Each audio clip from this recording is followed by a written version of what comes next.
Matrimony साइट्सवर तरुणींची घटस्फोटित महिलांची फसवणूक केली जाते आणि त्यामुळे मॅट्रिमोनी साइट्सला कायद्याच्या कक्षेत आणा अशी मागणी आमदार चित्रा वाघ यांनी केली। चित्रा वाघ यांनी सभागृहात याबाबतची मागणी केलेली आहे।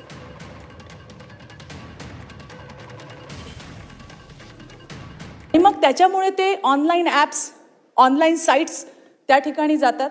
आता आपल्याकडे एवढी मोठी जंत्री आहे, भारत मॅट्रिमोनी, जीवनसाथी, एलिट, शादी.com, विवाह.com, लाईफ पार्टनर, मराठी, गुजराती, केरळा, सगळे म्हणजे वेगळ्या वेगळ्या कम्युनिटीजचे मॅट्रिमोनी, निकाह for ever, Wedgate matrimony, imperial, अशा कित्येक आहेत। आणि हे काय समाजसेवा नाही करत सभापती महोदय, पैसे घेतात।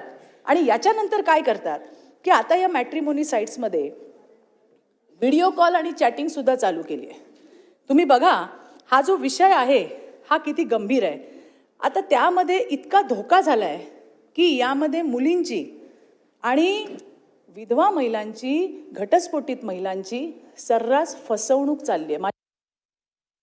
2079चा इंटरमिडियरीचा फायदा घेत मॅट्रिमोनी साइट्स या सगळ्या आपल्या जबाबदाऱ्या झटकतात। जसं फेसबुकवर कोणी आक्षेपार्ह टाकलं ते म्हणतात आमची जबाबदारी नाही, तसं आता यांचं चाललंय। आणि म्हणून या मॅट्रिमोनी साइट्समध्ये लाखो मुलींचा, महिलांचा, मुलांचा डेटा येतो। त्याचं काय करतात त्याला विचारायला आज कोणी नाहीये।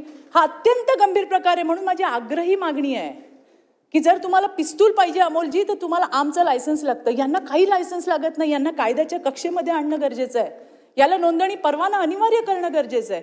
आपल्या आयटी ॲक्ट 2000चे आहेत आणि आता 2025 चाललंय सभापती महोदय। सायबर क्राईमचं स्वरूप वाढलंय आणि त्याच्यामुळे sextortion, cyber bullying, ransomware, data leak, phishing attack या नवीन सायबरचे गुन्हे येत आहेत, पण आपल्याकडे आज तो कायदा नाही।